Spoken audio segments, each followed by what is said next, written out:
नमस्कार। Robo theatre group की तरफ से शख्सियत के एक और अंक में मैं आज एक बार फिर से हूँ आपके साथ। और आज हमारे साथ जो शख्सियत है वो एक बहुत बड़ा नाम, रंगमंच, सिनेमा, टेलीविजन, आकाशवाणी के नाटकों से जुड़ा हुआ, वॉइस के फील्ड से जुड़ा हुआ एक बहुत बड़ा नाम। और सबसे बड़ी बात की वो एक एजुकेशनिस्ट भी रही हैं। सुचित्रा गुप्ता जी आज हमारी मेहमान हैं। आपका बहुत बहुत स्वागत है सुचित्रा जी। Thank you. और और आज हमारे साथ जो होस्ट हैं वो है वत्सला खेरा, जो रूबरू थिएटर ग्रुप की से जुड़ी हुई हैं। और एज यूजुअल पंकज हमारे जो नमस्कार। इंजीनियर हैं, बैक स्टेज टीम को देखते हैं। पंकज और वत्सला, आपका भी बहुत बहुत स्वागत। नमस्कार। नमस्ते पंकज। तो नमस्कार मैम, आपका स्वागत है। Thank you Vatsala. एंड हम वी आर प्रिविलेज्ड कि आज हमें आपसे बात करने का, आपके बारे में और जानने का हमें मौका मिला है। ये दो तरफा ट्रैफिक है। आप मैं भी उतनी ही प्रिविलेज्ड हूँ भाई। To be on this but show, आपकी जर्नी के बारे में जानेंगे, आपके एक्सपीरियंसेस के बारे में जानेंगे, तो ऑब्वियसली हमारे लिए ज्यादा बड़ा प्रिविलेज है, बिकॉज आपने इतना अचीव किया है लाइफ में कि हम मतलब actually we are speechless about that. And thank you so much for joining us today.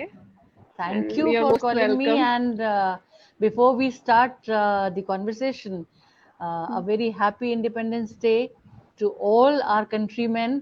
Tomorrow is the Independence Day, so in advance, because I won't have this opportunity to say it tomorrow.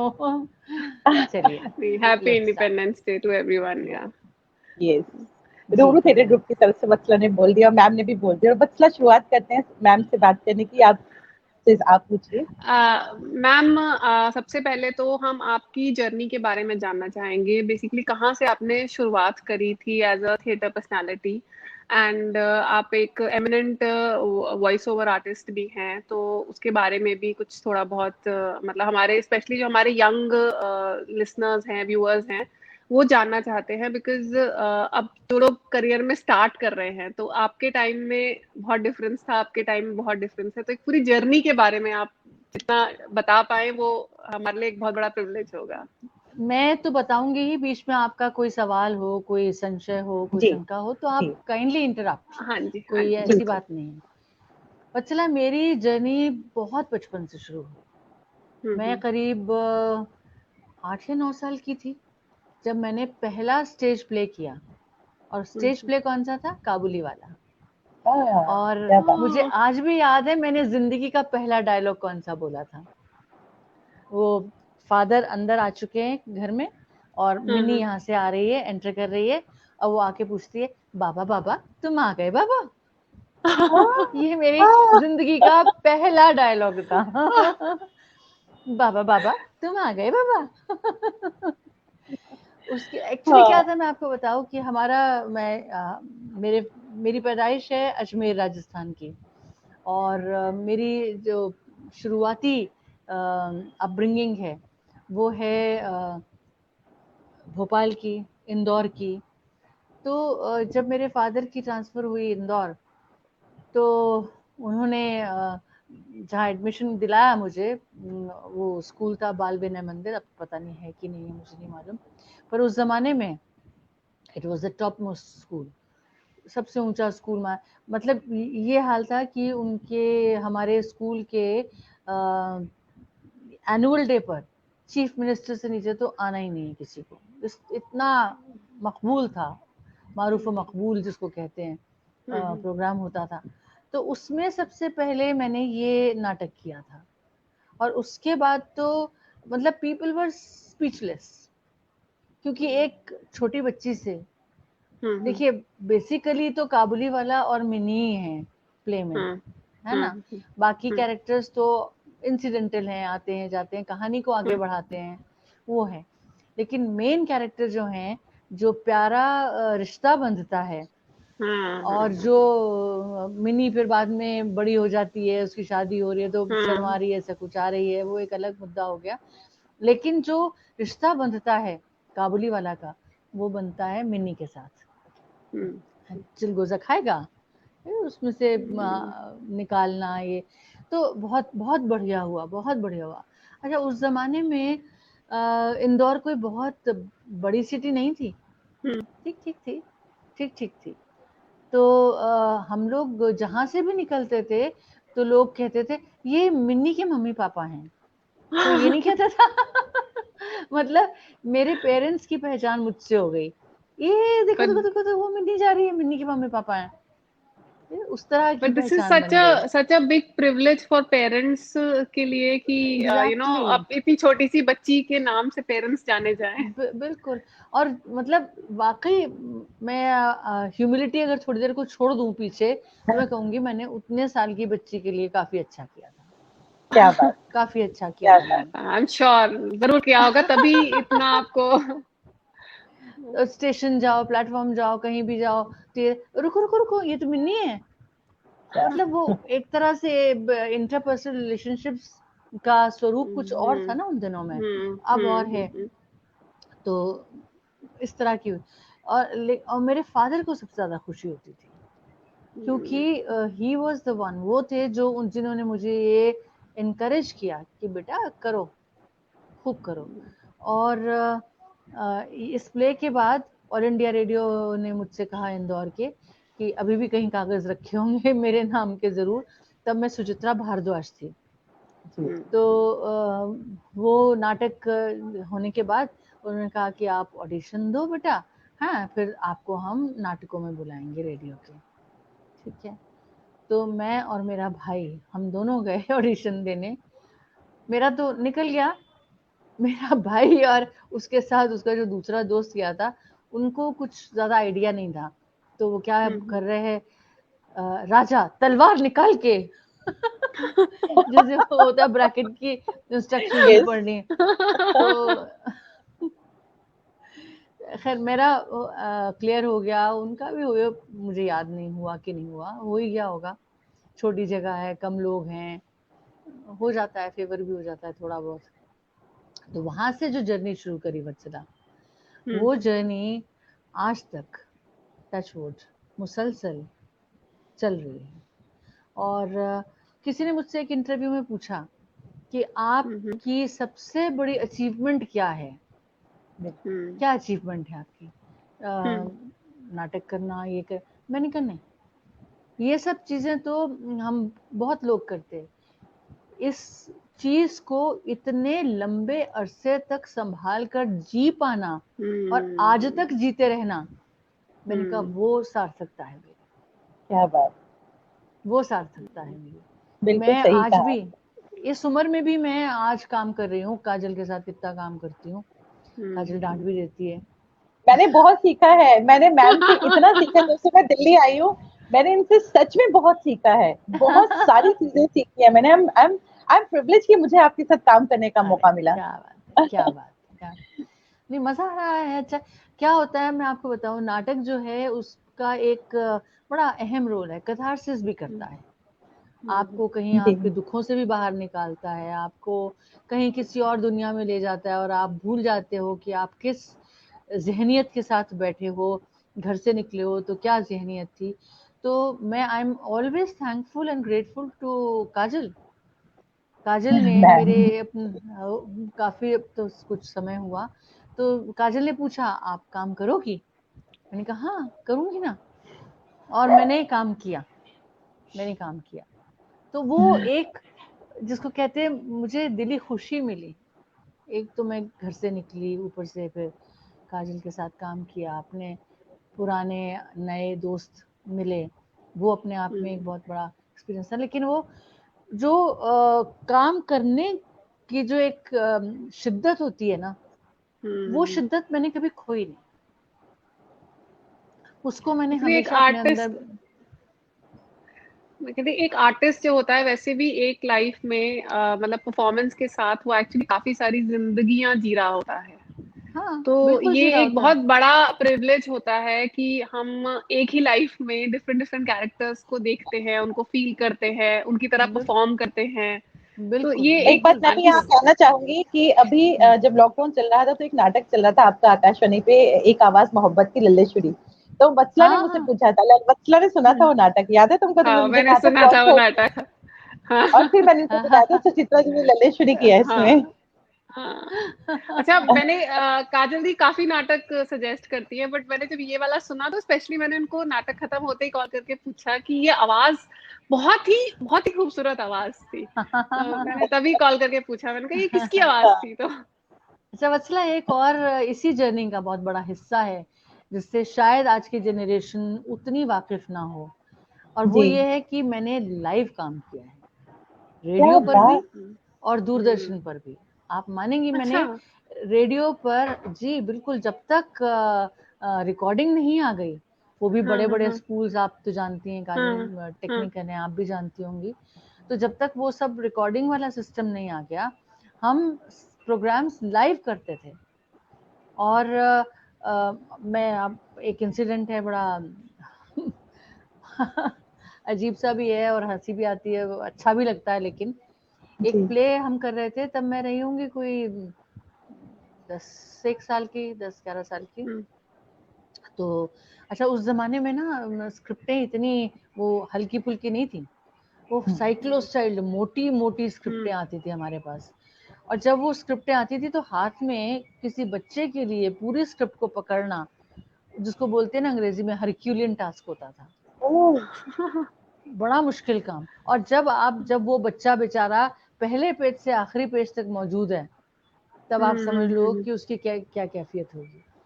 तो ऐसा ही कुछ था, एक नाटक था, Kashmir background पर था, और एक बुजुर्गवार तो नहीं कहूँगी, एक वयस्क और एक बच्चे के बीच का बहुत प्यारा रिश्ता, बहुत प्यारा रिश्ता। और जो वयस्क थे वो कर रहे थे ओम शिवपुरी, और बच्चे का रोल मैं कर रही थी। इसमें भी कैरेक्टर्स तो थे, लेकिन बेसिकली इन दो का। अब वो करते करते मेरे हाथ से स्क्रिप्ट छूट गई, लाइव लाइव जा रहा है प्रोग्राम, और मेरे हाथ से स्क्रिप्ट छूट गई। अब दोनों तरफ से थोड़ी प्रेजेंस ऑफ माइंड चाहिए। अच्छा है उस समय कैमरे नहीं लगे हुए थे अंदर, नहीं तो सब पोल खुल जाती। तो ओम शिवपुरी जी ने मुझे गोद में उठाया और अपनी स्क्रिप्ट से दिखाया कि यहाँ से बे आवाज उन्होंने ये इशारा किया कि यहाँ से बोलना है तुम्हें। उतनी देर में बाकी लोगों ने मेरे कागज इकट्ठा करके दिए, लेकिन वो जो 1-2-2.5 मिनट का जो गैप था, अगर वो नहीं भरा जाता तो आप सब तो जानते हैं, इस फील्ड के लोग हैं, कि क्या हादसा हो सकता था। तो ये एक बहुत बड़ा अच्छा, सारे इफेक्ट्स हमारे लाइव लगते थे। जहां आज हम रिकॉर्डिंग करते हैं जिस स्टूडियो में, और जहां पैनल पे बैठते हैं प्रोड्यूसर, उसी के बिल्कुल कोने में जाके एक इफेक्ट स्टूडियो हुआ करता था, छोटी सी जगह, इफेक्ट्स। तो वो उसमें लाइव इफेक्ट्स भी लगाया जाता था। तो उस वक्त क्या था कि रिहर्सल होगी, कसके होगी, क्यों होगी? क्योंकि हमारे जो टेक्नीशियंस हैं, हमारे जो रिकॉर्डिस्ट हैं, वो भी तो सुने ना कि उनको लाइव कहाँ लगाना है। बारिश हो रही है, पत्तों के ऊपर चल रहे हो, दरवाजा खुला, दरवाजा बंद हुआ, ये वो सब कुछ। तो वो लाइव इफेक्ट्स कहाँ कहाँ लगेंगे, उनको भी तो मार्किंग करनी है। तो हम अच्छा कस के, इसीलिए, अदरवाइज ठीक है, कस के रिहर्सल होती थी और हम खूब मतलब एंजॉय भी करते थे। खैर, मैं तो बच्ची थी, और कोई प्ले ऐसा नहीं था जिसकी रिकॉर्डिंग 9-10 बजे से पहले खत्म होती है। तो आप स्कूल के साथ साथ आप मतलब एजुकेशन के साथ साथ अपने साथ में आप रेडियो में भी कर रहे थे जी साथ हाँ, के जी साथ, हाँ, तो जी ऑब्वियसली जी हाँ। थोड़ा सा एक वो तो रहता होगा, मेहनत डबल हो जाती होगी, बट जस्ट बिकॉज आप इंजॉय जिस करते होगे इसलिए वो हाँ, चीज महसूस नहीं होती होगी।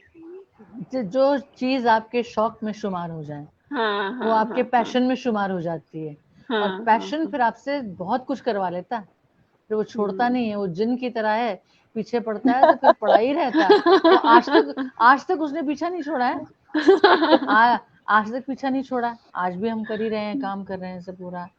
तो ये अच्छा, फिर मेरे फादर को मुझे, मैंने बताया, I lost him very soon. उनको बहुत शौक था इस सब चीज़ का। आप बिलीव नहीं करोगे, कॉन्ट्रैक्ट की कॉपी, एक एक कॉपी, और कहाँ ब्रॉडकास्ट किस दिन का है और रिकॉर्डिंग किस दिन की है, सब लाल पेन से अंडरलाइन करके उसकी पूरी फाइल बनाई हुई थी उन्होंने। He was so proud and so fond of me कि ये कुछ कर रही है, अच्छा कर रही है। दिल्ली में आने के बाद ख़ास तौर पे उन्होंने ये सब शुरू किया, तो अच्छा रहा। ठीक है, मेरी माँ तो बहुत इनकरेजिंग, मतलब उनके जाने के बाद तो माँ से ही इनकरेजमेंट मिला, लेकिन शुरुआती दौर में अगर फादर इनकरेज नहीं करते तो शायद हमारा जो समाज है, जो हमारा स्ट्रक्चर है, और उतने साल पहले वो शायद अलाउ नहीं करता, वो कहता बैठो बेटा घर में, कुछ नहीं करना। तो ये ऐसे ही दूरदर्शन का रहा। दूरदर्शन का भी यही था कि आप लाइव जा रहे हो। बाद में तो मैंने लाइव शो बहुत करे हैं दूरदर्शन पर। मॉर्निंग शो करती थी मैं, काफ़ी साल किया मैंने। वो मॉर्निंग शो लाइव जाता था सुबह 7 बजे से 9 बजे तक। और ये जो शुरुआती दौर था 58 ऑनवर्ड्स वाला जो दौर था, उसमें कहीं कोई एडिटिंग नहीं, कुछ नहीं। तो आप अगर गलत हो गए, मतलब रिकॉर्डिंग आ भी गई, रिकॉर्डिंग आने के बाद एडिटिंग नहीं है, अगर एडिटिंग नहीं है तो आप भाई उसको जोड़ोगे कैसे? जोड़ना भी तो है ना। तो वो फिर आपको पहले सिरे से शुरू करना पड़ेगा, दोबारा शुरू करना, पूरा शो दोबारा से शुरू करना पड़ेगा, पूरा शो दोबारा से। और आम तौर पे यही होता था कि ये बच्ची है ना, गड़बड़ यही करेगी, गड़बड़ यही करेगी। सब लोग बेटा संभाल लियो, हैं देख बेटा ना गलती मत करियो, खास तौर पे एंड में तो बिल्कुल भी मत करना। वो सेंस ऑफ कॉन्फिडेंस नहीं होता ना बच्चों में। अब आज के बच्चे तो बहुत तेज तर्रार है और अच्छे हैं, बहुत कॉन्फिडेंट हैं। हम शायद लगते ही लल्लू पंजू थे कि इनके बस का कुछ है नहीं, तो ये जरूर खराब करेंगे शो को। लेकिन आजकल के बच्चों का एक्सपोजर भी बहुत अलग तरीके का है, बहुत ज्यादा। हाँ, हमारा क्या शुरू से सीखने को बहुत मिलता है। हाँ, दूरदर्शन वो भी हफ्ते में क्या 1 घंटा का ट्रांसमिशन हुआ करता था, उसमें भी हमारे चेहरे ऐसे लंबोतरे से आते थे। और सबके घरों में टीवी सेट नहीं थे, मेरे घर में भी नहीं था, तो हम लोग आसपास देख के किसी कम्युनिटी सेंटर में या कहीं वहां जाकर कि मेरा शो आना है, मेरा शो आना है करके, जब रिकॉर्डिंग आ गई तब वहां जाकर देखने लगे। लेकिन कोई ऐसा नहीं कि बहुत बढ़िया वो टेक्नोलॉजी हो। फिर आपको तो पता है रुकावट के लिए खेद है, वो रुकावट के लिए खेद तो काफी बार होते हैं। मॉर्निंग शो में मैं आपके साथ शेयर नहीं कर सकती बहुत सी बातें। अगर मैं आपको कुछ हादसे बताऊं अपने साथ हुए तो आपको हैरानी होगी कि ऐसे ऐसे हुए और आप कैसे संभाला आपने। आप देखिए शो चल रहा है, आपको ये कहा जाए कि मैम आपके पास ना सिर्फ 1.5-2 मिनट है कवर करने के लिए। ठीक, अच्छा जी ठीक है, हाँ कॉन्फिडेंट मैम बैठिए, तो 1.5-2 मिनट का कवर करना क्या होता है, हिस्ट्री पढ़ाती है, जाती है कॉलेज है, क्या कर लेगी। अब वो 1.5 मिनट हुआ, 2 मिनट हुआ, 2.5 हुआ, 4 हुआ, 5 हुआ, सिग्नल ही नहीं आ रहा वाइंड अप का, वाइंड अप का सिग्नल ही नहीं आ रहा मेरे पास। अब वो आप समझ सकते हैं कि लाइव में, live is live, after all पूरी कंट्री आपको देख रही है। हाँ, कितने भी बड़े दिग्गज क्यों ना हो, कितने भी बड़े आप धुरंधर क्यों ना हो, लाइव शो तो लाइव शो ही होता है। और उसमें आपको 200% कंसंट्रेशन चाहिए, 200% कोऑपरेशन चाहिए सबका। माने अब जब साथ मिलता है तभी आप कर पाते हैं। ऐसा मेरे साथ एक बार नहीं कई बार हुआ है। एक बार हुआ कि मैम वो पुराना एक बहुत प्रेस्टिजियस कुछ था, नाम नहीं बताऊंगी, तो मुझसे कहा कि आप कर देंगी इसको। मैंने कहा हाँ मैं आ रही हूँ, मेरी रेडियो पे रिहर्सल है, तो मैं आके मिलती हूँ आपसे। तो पता चला वो तो टेलीकास्ट है अगले दिन। मैंने कहा यार मुझे कुछ तैयारी तो करने दो, कुछ तो have a heart, it's such a big programme, such a big programme. कोई तैयारी नहीं, कुछ नहीं। खैर अल्लाह अल्लाह खैर सल्ला करके जैसे कहते हैं ना, कि वो शो निपटा और निपटाए।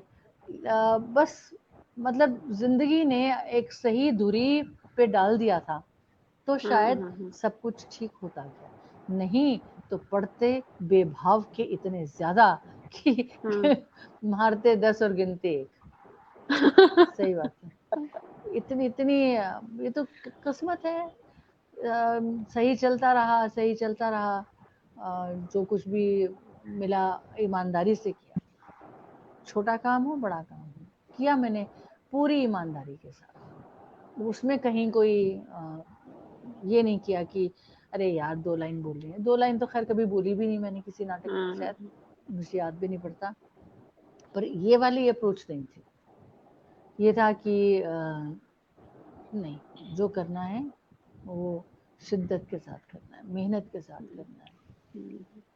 तो these are some पूरे of the पैशन messages, के साथ, पैशन के साथ, हाँ पूरे पैशन के साथ। मैंने कहा ना वही। और तब तक तो मैंने पढ़ाना शुरू कर दिया था यूनिवर्सिटी में, मैंने पढ़ाना शुरू कर दिया था। और मतलब ये था सुबह 7 बजे का शो होता था, तो मैंने इतनी सी सिर्फ वो ली थी गुंजाइश कि मेरी पहली क्लास 10 बजे रखी है। तो आप 7 से 9 का शो करके फिर आप वहां से सीधा और फिर मैं यूनिवर्सिटी जाके यूनिवर्सिटी आती थी। हाँ, शुक्र है उन दिनों में इतना ट्रैफिक नहीं होता था। आधे हाँ, रास्ते में तो मैं मेकअप उतारती हुई आती थी। पैशन बहुत जरूरी है किसी भी चीज को रखने के लिए। अगर पैशन नहीं होगा तो कुछ भी नहीं कर पाएंगे। कुछ नहीं कर पैशन इज सकते, वेरी कुछ नहीं कर इम्पोर्टेंट। सकते। आपने बहुत सारे सीरियल्स कुछ तो मैंने आपके देखे हैं और कमाल उनकी, जैसे मंटो आपने किया है, मैंने कुछ किया, अगर मैं नाम लूं। और एक बहुत ही खूबसूरत लेटेस्ट जो मैंने आपका देखा था टीवी पे ही, शायद फूल का दर्द, और भी जी। बहुत सारे आपने किए। तो आप कैसा अनुभव, कुछ आप अपने इंसिडेंट शेयर करना चाहेंगी? मंटो का शायद गुरमुख सिंह की वसीयत था, जो मैंने देखा है शायद वसीयत, आपका, हाँ है ना? वसीयत, हाँ वसीयत था बिल्कुल। जी अरसा हुआ इनको किए हुए, लेकिन आज भी ये उतने ही फ्रेश लगते हैं। बिल्कुल बिल्कुल। आज भी इनकी खासियत ये है, चाहे वसीयत हो चाहे फूल का दर्द हो। मेरे पास किसी ने भेजा पिछले दिनों में लिंक फूल का दर्द का, तो मुझे लगा यार ये मैं हूँ करके एक फीलिंग आई कि ये मैं हूँ। होता है ना, वक्त के साथ साथ बहुत सारी चीजें बदलती हैं। तो फिर मैंने कहा नहीं यार, ये मैं ही हूँ, मैं ही हूँ। और कौन है? पता है मजाक की बात है, लेकिन सही सब चला। और बहुत प्यारे लोगों का साथ मिला काम करने के लिए। मैं सच बता रही हूँ काजल, इतने प्यारे लोगों का साथ मिला जिनके साथ मुझे कभी कोई नेगेटिविटी महसूस नहीं। क्या इतना लंबा सफर है मेरा ब्रॉडकास्टिंग का ही, अगर आप देखें तो इतना लंबा सफर है, लेकिन आज तक मुझे इतनी सी भी नेगेटिविटी कहीं महसूस नहीं हुई। बहुत डिवाइन है ये सारा, बहुत डिवाइन है। बहुत डिवाइन, बहुत डिवाइन अच्छा है। मैम, जैसे आपने जब शुरुआती दौर में आपने अभी बताया कि उस समय तो इवन मतलब एडिटिंग वगैरह भी नहीं थी एंड ऑल, और अब तो लिटरली सब चीज डिजिटल हो गई है।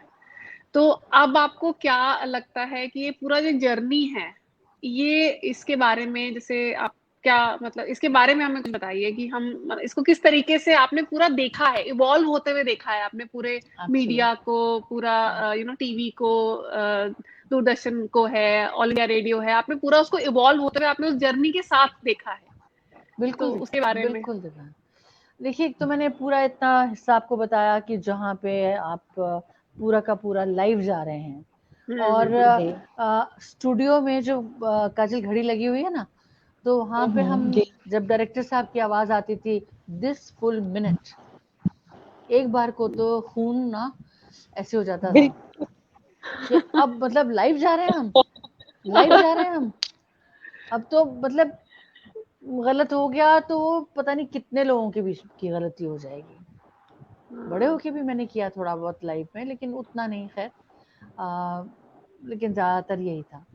और एक और मजे की बात बताती हूँ आपको, जब प्रगति मैदान की शुरुआत हुई थी तो वहां पे उन्होंने बाकायदा एक क्यूबिकल बनाया, आकाशवाणी का क्यूबिकल बना। उसमें रोज शाम को 1 घंटा हम लोग रेडियो नाटक कैसे किया जाता है, क्योंकि टीवी में तो कोई इंटरेस्ट था नहीं लोगों का उस जमाने में इतना ज्यादा, कि रेडियो नाटक कैसे किया जाता है आओ इसकी झलक देखें। क्या और बात। हम हर 1 घंटा रोज शाम को 1.5 घंटा वहाँ पे उस क्यूबिकल में खड़े होके नाटक करते थे। फिर वहाँ वो था, एक मंजर थिएटर बना था, आप लोगों को पता नहीं मालूम है कि नहीं है। थिएटर को बढ़ावा देने के लिए वहाँ एक थिएटर बनाया गया था, एंड दैट वाज कॉल्ड मंजर। मंजर में मैंने बहुत परफॉर्म करा।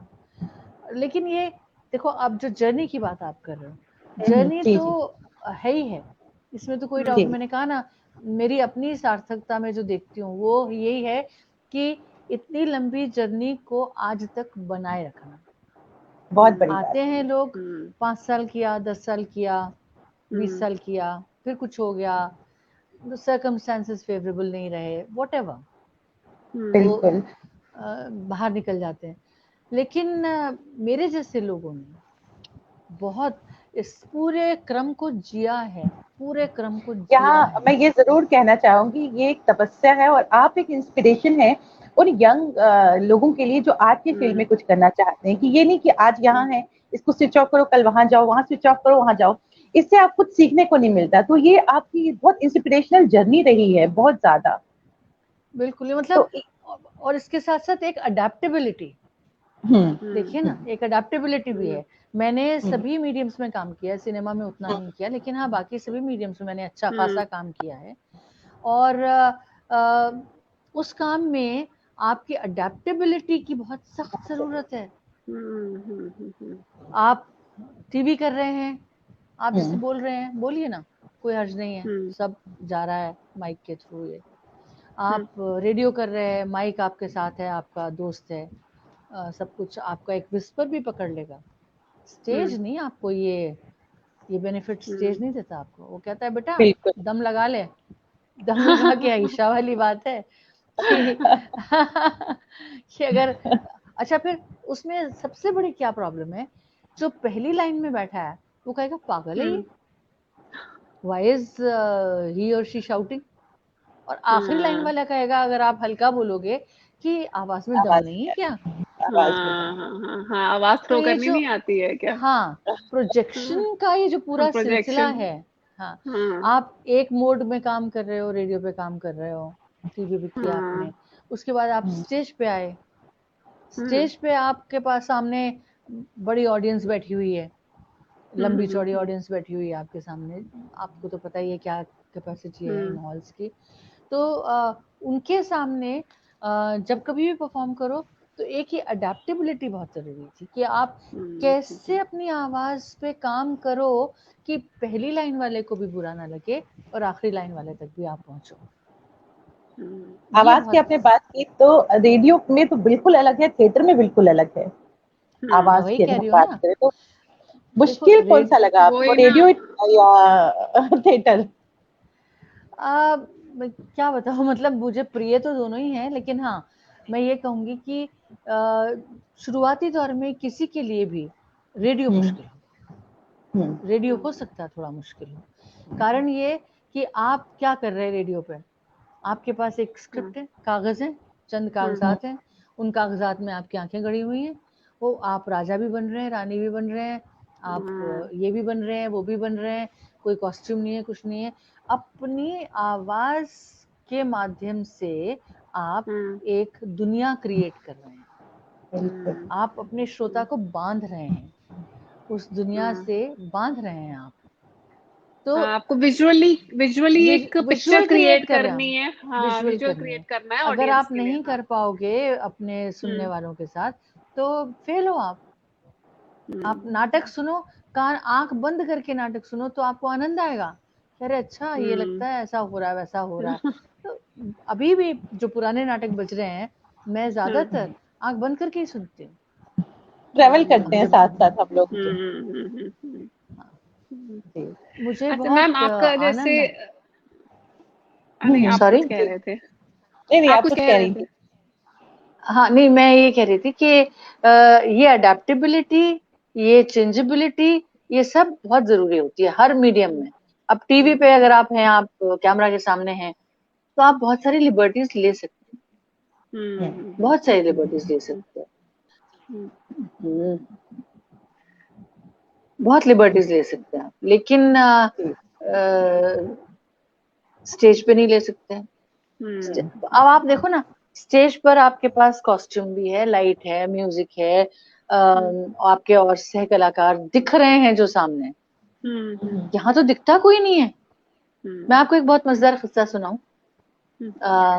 कई साल पहले की बात है, मैं और नीरज जी, आप तो वाकिफ हैं अच्छे से। बिल्कुल बिल्कुल। हम लोग एक नाटक कर रहे थे, उसका एक सीन था।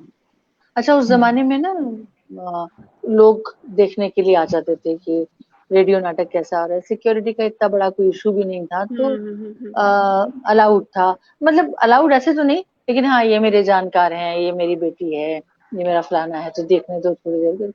तो ऐसा इशू नहीं।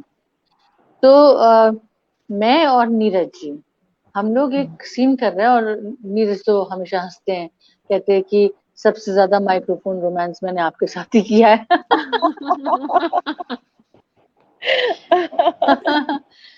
तो हम दोनों बड़े बहुत एकदम पिन ड्रॉप साइलेंस स्टूडियो में, और लगे हुए हैं, ये वो सांसें फलाना ढिमाका सब चल रहा है।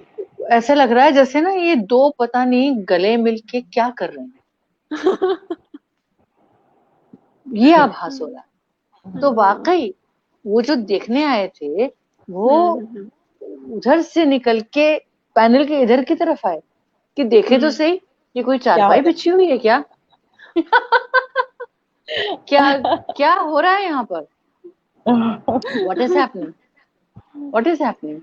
तो ऐसे भी एक्सपीरियंसेस हुए हैं कभी कभार कि जहाँ लोग जो हैं, अच्छा उस जमाने में क्या था कि कलाकार की पहचान इंडिविजुअल लेवल पर भी होती थी।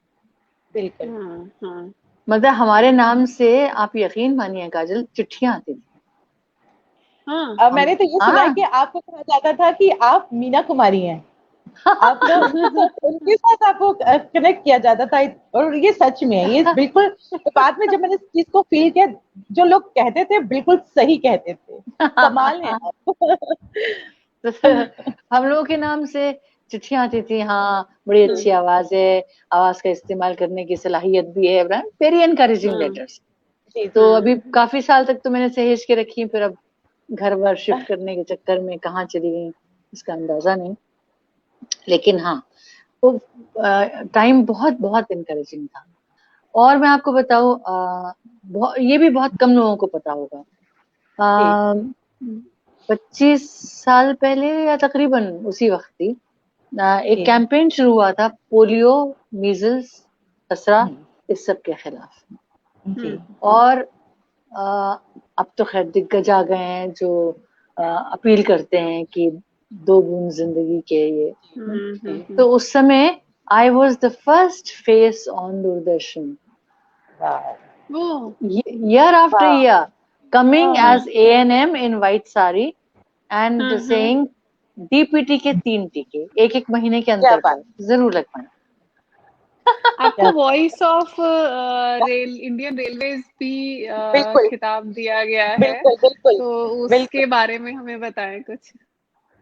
जी, अब तो काफी उसको भी अरसा हो गया चलते हुए, और बल्कि अभी पीछे मुझे जब ये लॉकडाउन हुआ तो किसी ने मुझे बड़ा खूबसूरत सा पोस्टर बना के भेजा कि जो लड़की दिन भर चिल्लाती रहती थी ये गाड़ी यहाँ से जाएगी वहां से जाएगी, शुक्र है चुप हुई है।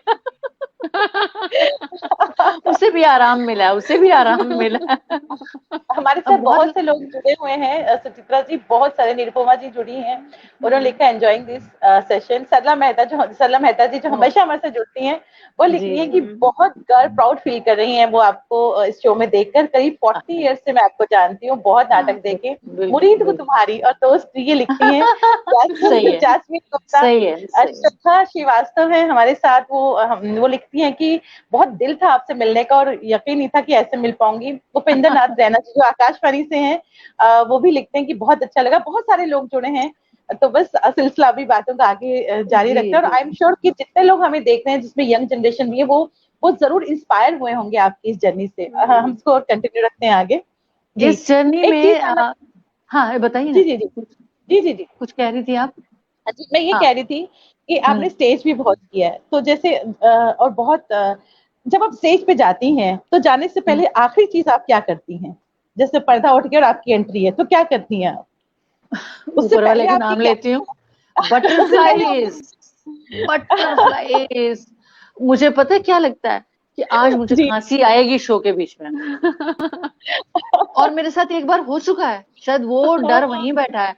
मैं और हमारे एक बहुत सीनियर एक्टर, हम दोनों तो नाटक कर रहे थे, तो उसमें वो बेचारे अपनी लाइन बोलते हुए ना, उन्होंने चेहरा इस तरफ को किया, इस तरफ को किया, और मैं कोने में बैठी थी।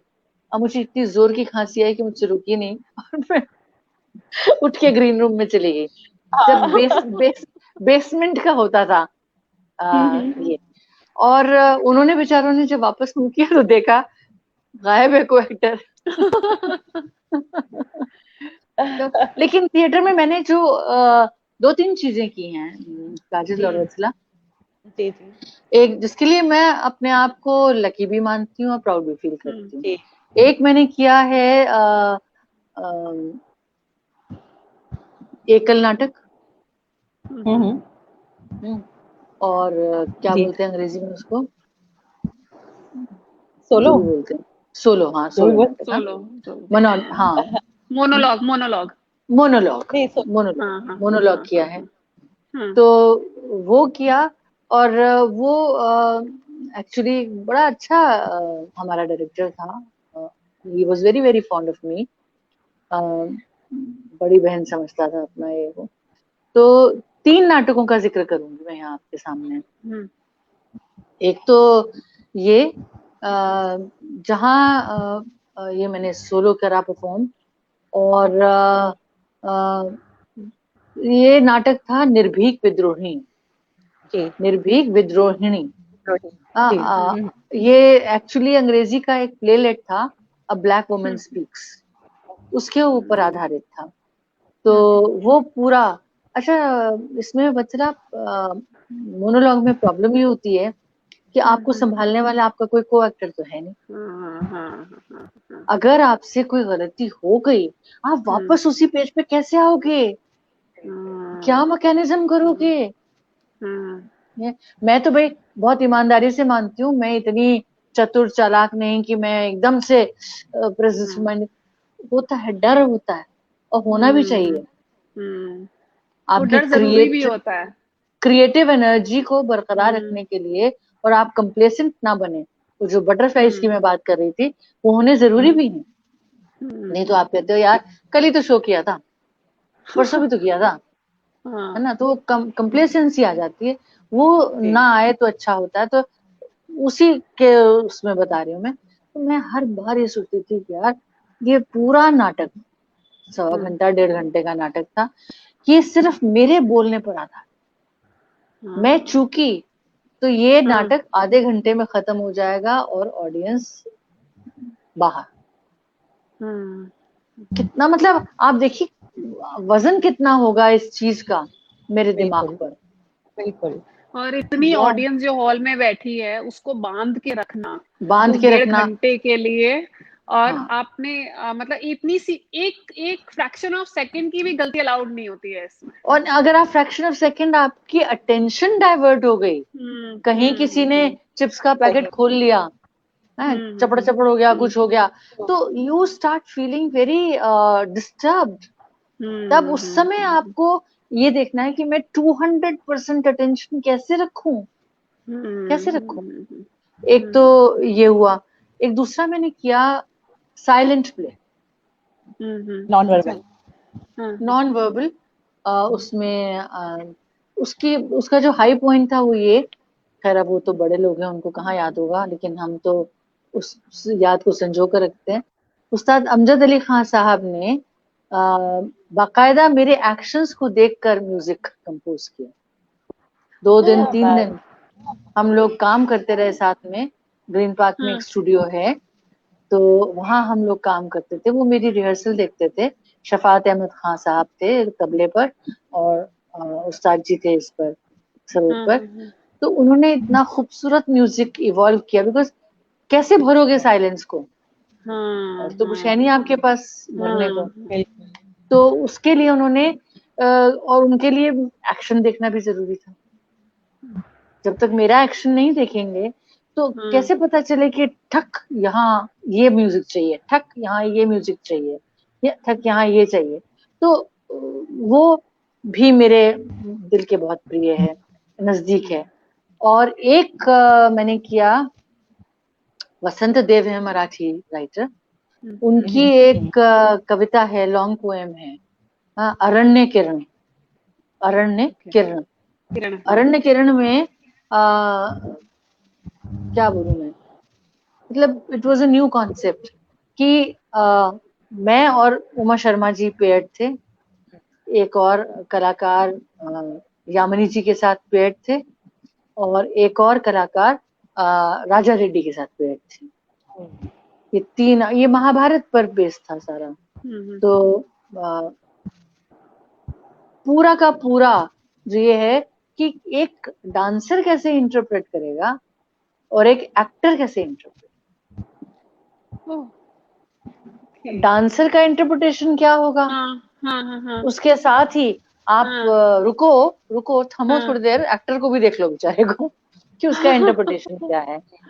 तो बहुत ही खूबसूरत चीज, इतनी खूबसूरत कि मतलब मैं बड़ी बात नहीं बोलती, लेकिन वन ऑफ माय फेवरेट्स। क्या बात। एक तो इतने दिग्गजों के साथ आप दिन रात काम कर रहे हो।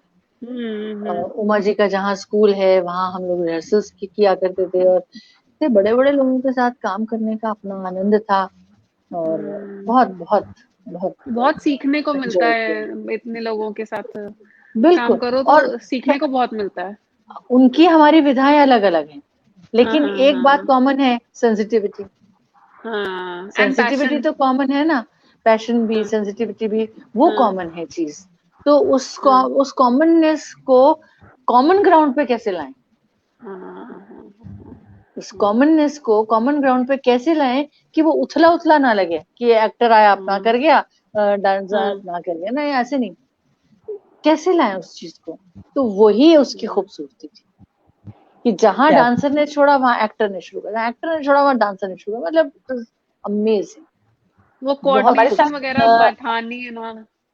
हमारे साथ बहुत सारे लोग और जुड़ चुके हैं, उनको वेलकम कहती हूँ। सविता जी हैं, अर्चना प्रभाकर जी हैं, अमरजीत जी हैं, मोहम्मद इजाम जी हैं, आभा हमारे साथ जुड़ी हुई हैं, हरीश शर्मा जी, भारत भूषण शर्मा जी, रिक्की चोपड़ा जी, भूपेंद्र जी, इन सबको मैं वेलकम कहती हूँ एंड थैंक्स फॉर ज्वाइनिंग जी। वो बहुत अच्छी कॉन्वर्सेशन चल रही है सुचित्रा जी, बहुत इंस्पिरेशनल आपकी जो जर्नी है वो रही है। तो एक चीज मैं आपसे ये जानना चाहूंगी कि आप एजुकेशनिस्ट भी रही हैं, टीचर, एज ए टीचर आपने आप रही हो, कलाकार तो आप हैं ही, तो कैसे डिफाइन करेंगी, क्या अनुभव रहा आपका इन दोनों चीजों का? तो क्योंकि मुझे लगता है शायद जी जी दोनों चीजों में एक कॉमन ग्राउंड है जी, और वो कॉमन ग्राउंड ये है कि आप क्लास में भी एक्ट करते हो, जाके स्टेज पे तो करते ही हो जी। कैसे एक्ट करते हो क्लास में, आपका मॉड्यूलेशन, वो आपका बहुत काम आता है। आप मॉड्यूलेट नहीं करोगे तो क्या, and so he came and therefore the war started and we ended and he died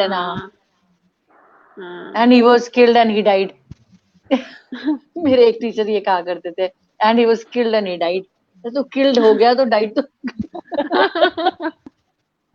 बहरहाल खैर सबको प्रणाम है, सबसे सीखा है। तो वो मॉड्यूलेशन और आपका जो तलफ्फुज है, मैं आई रही थी इस बात के ऊपर, आपका तलफ्फुज कितना सही है। मैंने हमेशा कहती हूँ कि आप जिस भी भाषा में बोलो, अनलेस कि वो रिक्वायरमेंट है आपकी, जिस भी भाषा में बोलो, हाँ ठीक है, आप जहाँ जिस रीजन से आए हो उसकी अपनी लिमिटेशंस हैं, सब कुछ है, लेकिन जबान को संवारने की एक ईमानदार कोशिश तो की जा सकती है ना, वो कहीं ना कहीं काम आएगी। हो सकता है वो आपकी इस नाटक में ना काम आए, हो सकता है आपकी जिंदगी में काम नहीं आ रही, कहीं ना कहीं जरूर काम आएगी। तो मुझे कोई दिक्कत नहीं है हिंदी, उर्दू, पंजाबी, अंग्रेजी बोलने में, मुझे कोई दिक्कत नहीं है। देश का जो इतना बड़ा ड्रामा स्कूल है इंडिया का, नेशनल स्कूल ऑफ ड्रामा, वहाँ पे भी नेशनल आपने वॉइस का हाँ आपने कुछ बिल्कुल किया? बिल्कुल बिल्कुल बिल्कुल, जी, मैंने वो अच्छा। हाँ डिक्शन सिखाया वहाँ, Hindi Urdu diction, national school of drama में ना? नेशनल स्कूल ऑफ ड्रामा में। जी अच्छा, हाँ, एनएसडी एज में, हाँ जी। हाँ एज विजिटिंग फैकल्टी मैंने हम्म, काफी अरसा वहाँ पे सिखाया। काफी तो नहीं कहूंगी, हाँ कुछ अरसा सिखाया, क्योंकि फिर मेरा टाइम टेबल और उनका टाइम टेबल क्लैश होने लग गया। तो जी। मेरी पहली कमिटमेंट अपने इंस्टीट्यूशन की तरफ थी, तो आगे नहीं बढ़ा पाई उसको। लेकिन हाँ, जितना टाइम मैंने पढ़ाया, 3 साल 4 साल शायद पढ़ाया मैंने, बहुत एंजॉय किया। और मैं यही कहती थी कि भाई तलफ्फुज सुधारने में कुछ नहीं जा रहा, सीख तो लो, मत यूज करो, नाटक में नहीं है सर, लेकिन आपको सही और गलत के बीच का जो एक फर्क है वो तो आपको पता होना चाहिए। जी। वो फर्क आपको मालूम होगा। और मैं हमेशा कहती हूँ कि अगर आप सही बोलते हो अपनी रोजमर्रा की जिंदगी में, you feel very empowered. Very good, very true. Not only in Hindi, English में भी आप गलत किसी में प्रोनाउंस भी करते हो, मतलब बदल हाँ, जाएगा कोई उसी में। यू फील, कोई भी लैंग्वेज में आप बोल रहे हो, यू फील वेरी एम्पावर्ड कि मैंने सही बोला है, वेरी ट्रू। मैंने, मुझे मालूम है मैं। और एक दूसरी बात मैं हमेशा कहती हूँ वो ये, और ये यंगस्टर्स के लिए खास तौर पर है कि भाई अगर कहीं पेच अटक जाए तो बच्चों पूछने में घबराओ नहीं, पूछो। जो सीनियर आपके बैठे हुए हैं वो किस दिन काम आएंगे, पूछो, और खुल के पूछो। ताकि मेरा ये कहना है कि आज मैंने ये गलती करी, ठीक है, ये आपके और मेरे बीच की है, 5-10 लोगों के बीच की है, मैंने आपको करेक्ट कर दिया, आपने मुझे करेक्ट, हो गया। लेकिन जब ये ब्रॉडकास्ट हो जाएगी तो कितने लोगों के बीच की गलती होगी, सही में। कितने लोगों के बीच की गलती हो जाएगी, असंख्य असंख्य लोग जो आपको सुन रहे हैं, उनके बीच की गलती होगी। तो इसलिए मैं आज की जो जनरेशन है वो कहते हैं बात समझ में आ गई ना, गलत सलत कुछ भी बोल दो तो आपको बात समझ में आ गई ना। हाँ बात तो समझ में आ गई, लेकिन हर जबान की अपनी खूबसूरती होती है, उसका एक सौंदर्य होता है। उस सौंदर्य को निखारने में आपका तलफ्फुज बहुत अहम किरदार प्ले करता है। तो अच्छा मैंने मैम, तो जैसे बोलिए। अच्छा मैम, जैसे अब वॉइस के ऊपर आप कुछ यंगस्टर्स के लिए स्पेशली कोई टिप्स वगैरह देना चाहें कि किस तरीके से वो अपनी वॉइस के ऊपर और ज्यादा काम कर सकते हैं, अपनी लैंग्वेज के ऊपर और ज्यादा काम कर सकते हैं? लैंग्वेज और मैंने बताया ना, तलफ्फुज बेसिकली हो गया।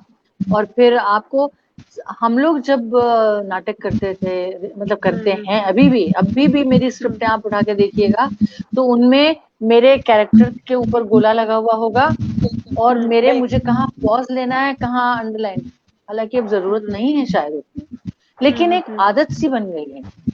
हमें तो, हमारे पास अगर पर्स में पेन नहीं निकलता था तो दौड़ा देते थे हमारे डायरेक्टर साहब कि वहाँ आरबीआई के सामने बैठता है, पेन वाला जाकर लेकर आओ पेन।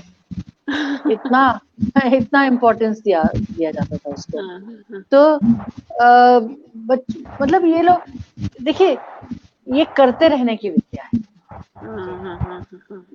जो भी है, आप टीवी करो, रेडियो करो, सिनेमा करो, ये सब करत की विद्या। आप करना छोड़ दोगे, आपका कॉन्फिडेंस लेवल कहीं ना कहीं थोड़ा नीचे चला जाएगा, फिर वापस आपको जंप अप करना पड़ेगा उसी कॉन्फिडेंस लेवल को लाने के लिए। लेकिन अगर आप कर रहे हैं लगातार तो कॉन्फिडेंस लेवल आपका बना ही हुआ है। और पढ़िए, बहुत पढ़िए, पढ़ते नहीं हैं आजकल बच्चे, पढ़ते नहीं हैं। मैं तो अब सब है, क्या कहते हैं, लैपटॉप पे इस पे भी देख लो। लेकिन मैं काजल आपको सच बताऊं, आज भी जो किताब की खुशबू और पेज पलटने का सुख, लोग कहेंगे यार पुरानी जनरेशन है यार, हो रहा है आजकल तो यूं करो चला जाए आजकल। हाँ, वो लेकिन किंडल पे पढ़ते हैं, बट जो मैं भी इफेक्ट पढ़ जो लेती हूँ, किताब पकड़ के आता जो है पढ़ने का, हाँ वो मजा, चीज नहीं आता। हाँ, वो मजा नहीं आता। वो मजा किसी भी सूरत में नहीं आता। तो खैर मेहनत तो देखो हर चीज में चाहिए, और आप सोचो कि मेरी एक दिन में आवाज भी अच्छी हो जाएगी। अच्छी आवाज होना काफी नहीं है, उसे इस्तेमाल करने की सलाहियत भी होनी चाहिए, और सलाहियत के साथ साथ आपको मौके भी मिलने चाहिए उस काम को करने के। अब जैसे आप देखिए ना, ऑडियो में भी कितनी सारी विधाएं जुड़ गई। नाटक हो गया, आपका नरेशन हो गया, डॉक्यूमेंट्रीज हो गई, और अनाउंसमेंट्स हो गई, प्रोमोस, प्रॉम्प्ट्स हो गए काफी सारे। जैसे रेलवे का है मेरा, जो चलता रहता है। तो अच्छा, उससे पहले मैं भूल जाऊं, बहुत से लोग मुझसे पूछते हैं तुम वहीं बैठी रहती हो?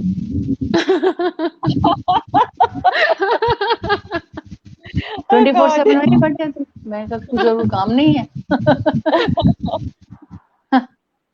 तो मजेदार थी। और कुछ लोग ये पूछते हैं कि अरे तुम रेडियो पे नाटक करती हो तो पूरा मेकअप कॉस्ट्यूम वगैरह पहन के करते हो?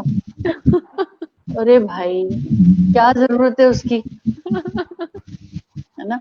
कॉमन सेंस है ना, तभी मैं बोलती हूँ common sense is a rare sense.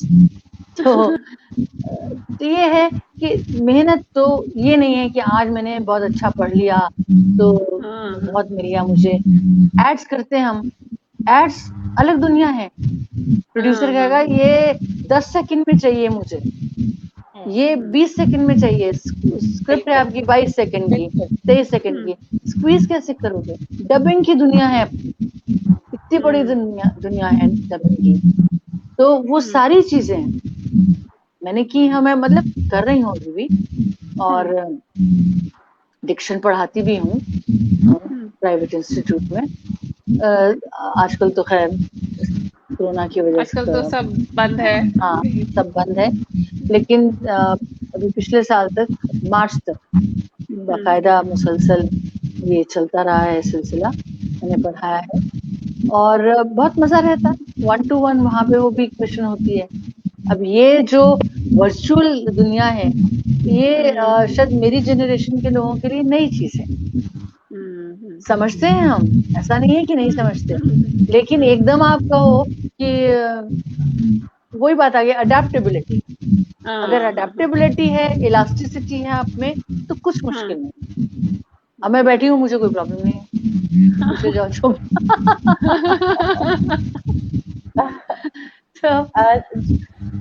जो नए यंगस्टर्स हमें देखते हैं, जो किसी भी कला के फील्ड में आना चाहते हैं, उनके लिए आप क्या सजेस्ट, वो क्या एडवाइस देंगी, क्या मैसेज देंगी उनको? देखिए, एडवाइस तो आजकल कोई नहीं मांगता। आपकी इतनी इंस्पिरेशनल जर्नी रही है। जैसे मैं आपको एक चीज कहती हूँ, जैसे लोग थिएटर करने के लिए देखा जाता है कि हम पढ़ाई नहीं करेंगे, हमको थिएटर करना है, तो आप क्या कहेंगी? मुझे तो पर्सनली लगता है कि ये सही नहीं है, और आप एकदम थिएटर करेंगे, आपको लगता है कि आपको बॉम्बे जाना है, या आप एक किसी के साथ थिएटर कर रहे हैं, आपको लगता है इसको छोड़ो दूसरे के साथ जाएंगे, तो मुझे लगता नहीं है कि इसमें आपको सीखने को कुछ मिलता है। तो आप क्या कहेंगे, आपका क्या अनुभव है? बिल्कुल, देखिए मैंने तभी अभी पहले कहा ना कि पढ़ना छूट गया बच्चों का, पढ़ते नहीं। आप जितना लिटरेचर पढ़ेंगे, आप उस समाज से जुड़ेंगे, उस परिवेश से जुड़ेंगे, जानेंगे, और उन किरदारों को पढ़ते हुए आप महसूस करेंगे, देखते हुए नहीं, पढ़ते हुए आप महसूस करेंगे। और फिर अब मान लीजिए शेक्सपियर करना है, ठीक है, बिल्कुल, अगर मैं शेक्सपियर कर रही हूँ और मुझे 16वीं शताब्दी के इंग्लैंड के बारे में दिल बटा सन्नाटा है, मैं नहीं जस्टिफाई कर पाऊंगी उसको, नहीं जस्टिफाई कर पाऊंगी, बिकॉज मुझे पता ही नहीं है कि ये जो हो रहा है वो क्यों हो रहा है। उस समय की सोच क्या थी, लोग कैसे रिएक्ट करते थे चीजों के ऊपर, ये सब चीजें समझनी बहुत जरूरी है। बिल्कुल। फिर आप जैसे सिनेमा है, सिनेमा कितनी स्टेजेस से गुजरा है ना? कभी आपका बन की चिड़िया बोलों से लेके मूक सिनेमा से लेके सब कुछ हुआ, आगे तक चले, अब इतना आगे एडवांस्ड हो गया है सिनेमा, तो थीमेटिकली कितना चेंज आ रहा है। अब देखिए, कोई गरीब लड़की या गरीब लड़का आपको इश्क करता हुआ नहीं मिलता। कोई जमाना था फिल्मों में, 60s में, इवन 70s में भी, कि दोनों में से एक जरूर बेचारा गरीब था, या लड़का गरीब है या लड़की गरीब है, और वो हम कर लेंगे, जिंदगी बिता लेंगे। फिर इंडस्ट्रियलाइजेशन का थोड़ा जमाना आया हिंदुस्तान में, तो स्ट्राइक्स पर फिल्में बनने लग गई, इस तरह का बहुत काम हुआ। तो वक्त के साथ साथ परिवेश बदलता है, और आप पढ़ेंगे नहीं, जानेंगे नहीं उसके बारे में, तो फिर आप कैसे जस्टिफाई? आपको पढ़ना, तो आप, मैं कहती हूँ आप ठीक है कॉलेज मत जाओ, भूल जाओ, लेकिन फिर गुरु कहाँ से पाओगे? मेंटर भी बहुत जरूरी है, सीखोगे कहाँ से? फिर कहाँ से सीखोगे? पंकज का एक सवाल है, पंकज एक सवाल पूछना चाह रहे हैं, तो मुझे लगता है तो आ जाए और पूछने जो सवाल वो चाहते हैं। जी पंकज। सुचित्रा जी, एक सवाल मेरा ये है कि आपने जैसे बताया कि आप 7-8 से थिएटर कर रहे हैं, 7-8 साल से आप इस फील्ड में, तो 7-8 साल नहीं, मैं 7-8 साल से पंकज में हाँ, जब वो 7-8 साल की थी जब आप 8 साल के थे, हाँ सही है। आप एज ए लेडीज आपको इन चीजों में, क्योंकि में लड़कियों को इतनी हमारे देश का माहौल भी इतना नहीं था, क्या प्रॉब्लम? देखिए, मैंने जैसे कहा, मेरे फादर बहुत इनकरेजिंग, एक फादर फिगर का इनकरेजिंग होना उस जमाने में बहुत जरूरी था। आज तो माएँ भी स्टैंड ले लेती हैं कि नहीं नहीं नहीं करेंगे, क्यों नहीं करेगी, सब होगा, लेकिन उस जमाने में फादर फिगर का इनकरेजिंग होना बहुत जरूरी। और मैं बहुत लकी रही हूँ कि मेरी फैमिली बहुत सपोर्टिव थी, बहुत सपोर्टिव है। मेरी बेटी, बेटा, बच्चों, वेरी सपोर्टिव।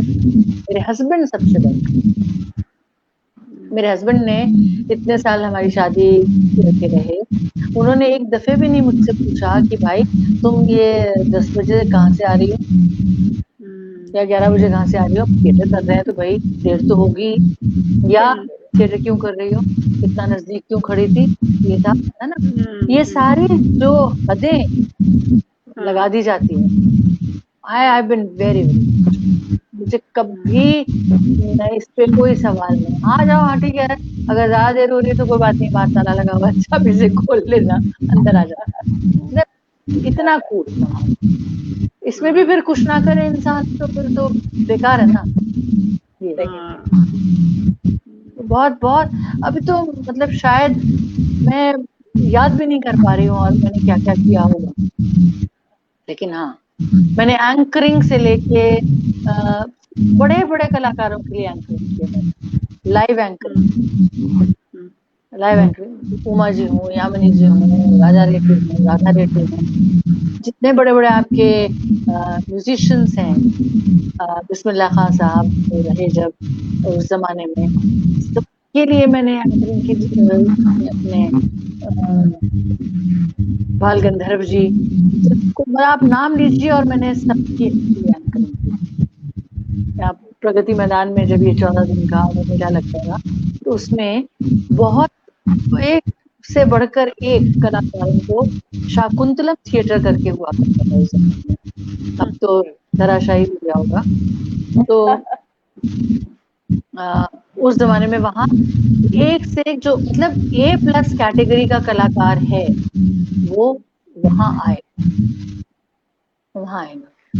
तो मैम आपका तो इतना रिच आपका एक्सपीरियंस है लाइफ का अपनी फील्ड में, तो एक्चुअली आपको तो कोई भी अगर मेंटर बनाएगा तो उसका तो इतना ज्यादा आपने जो अपना एक्सपीरियंस जिया है ना पूरा, तो वो तो ऑलरेडी एनरिच हो जाएगा। अपने आप को एनरिच नहीं होता। मैंने बहुत सीखा है सुचित्रा जी को देख वो भी एक जर्नी है। अगर आप ये सोचो कि कोई मेरे साथ में आके बैठ जाए और वो एनरिच हो जाएगा, नहीं, that is also a journey, और वो बहुत टीडियस जर्नी है। वो आसान जर्नी नहीं होती। किसी को देखना, ऑब्जर्व करना और ये समझना कि इसने ये किया तो क्यों किया। मैं आपको बता, हमने नाटक किया था बेगम का तकिया, और उसमें जी हाँ, तो उसमें सत्येंद्र शरद जी अब तो रहे नहीं, दिवंगत। तो मैंने बहुत सीखा उनसे, बहुत सीखा उनसे। तो मैं जो रोल कर रही थी उसमें मेरे साथ थे पंकज कपूर, उन दिनों में दिल्ली में ही थे वो, और दिग्गज कलाकारों से भरा पड़ा था। आपको मैं बहुत छोटी बात बताती हूँ, लेकिन वो इतनी बड़ी निकली। पंकज जी ने मुझसे कहा, एक लाइन थी कि वो उसका बच्चा चला गया या शायद नहीं रहा वाली लाइन थी। वो अमीना कहती है, मेरा अमीनुद्दीन तो गया, मेरा अमीनुद्दीन तो गया। तो उन्होंने मुझे सजेस्ट किया, आपको विश्वास नहीं हो रहा, आप बोलो मेरा अमीनुद्दीन तो गया। अब मेरे गया में और उनके गया में जमीन आसमान का फर्क। मतलब उनके गया में एक स्पेकुलेशन भी थी, एक होप भी थी, एक उम्मीद भी थी, मेरे वाले में डेफिनेट है। अब ये बारीक बातें हैं, बारीक बातें ऐसी हैं। अब मुझे कोई शर्म नहीं आती, मुझे जहां मैं अटकती हूँ मैं बिंदास पूछ लेती हूँ, चाहे वो प्रोनाउंसिएशन हो, चाहे वो एक्टिंग हो, चाहे कुछ भी हो। मुझे कहीं, अब आज भी जो मुझसे बेहतर जानने वाले हैं, जाहिर है मैं आखिरी तो नहीं हूँ ना इंसान धरती पर, तो जितने लोगों को मैं जानती हूँ और समझती हूँ कि वो मुझसे बेहतर लैंग्वेज को जानते हैं, मैं खुद से अपना मोबाइल उठाती हूँ, उनको मिला के पूछ लेती हूँ कि इसका जरा तलफ्फुज़ समझा दीजिए। और हिंदी में वो लोग मुझसे पूछ लेते हैं। हालांकि मैंने हिंदी शायद 10वीं या 11वीं के बाद नहीं पढ़ी, ऐसा सब्जेक्ट नहीं पढ़ी, क्योंकि फिर मैंने पढ़ लिया हिस्ट्री, पढ़ लिया as a subject, history honours किया मैंने बीए में, फिर ऑनर्स के साथ सब्सिडियरी सब्जेक्ट्स होते हैं, लेकिन ये मेन सब्जेक्ट हिंदी लैंग्वेज नहीं होता है साथ में एज अ मेन सब्जेक्ट, और प्लस आपने उसके बाद पढ़ाना शुरू कर दिया तो ऑब्वियसली फिर वो एक अलग अच्छा, मैं बहुत लकी रही कि मेरा रिजल्ट आज निकला और एक हफ्ते में मैं जहाँ से पढ़ी थी वहीं पढ़ाने लगा। क्या बात। ये भी सौभाग्य, सच में बहुत बड़ा सौभाग्य है। आपकी फैंटास्टिक है, और आई एम श्योर कि जो लोग अभी हमें देख रहे होंगे उन्होंने बहुत उनको इंस्पिरेशन, हम लोगों को तो खैर, मुझे तो फिर से मिली है आपसे इंस्पिरेशन। कि मैंने आपसे बहुत सीखा है, और छोटी छोटी चीजें जो आपने आज बोली हैं वाकई कमाल की बोली हैं। तो वत्सला, तुम चलते चलते कुछ कहना चाहोगी? हाँ जी मैम, मेरा तो आपके साथ पहली मुलाकात थी, लेकिन इस 1 घंटे में ही आपने मुझे इतना सिखा दिया है ना। और सबसे बड़ा टेक आज की शाम का ये है कि आपको कुछ भी करना हो, बस पूरी शिद्दत के साथ उसमें लग जाओ और उसको करो, तो ऑब्वियसली आप सक्सेसफुल होगे ही। हम होंगे, कामयाब वाली होनी चाहिए। हाँ, thank you so much ma'am. Pankaj, thank you Pankaj, bye bye, everybody bye. Thank you ma'am, thank you ma'am, thank you. Thank you.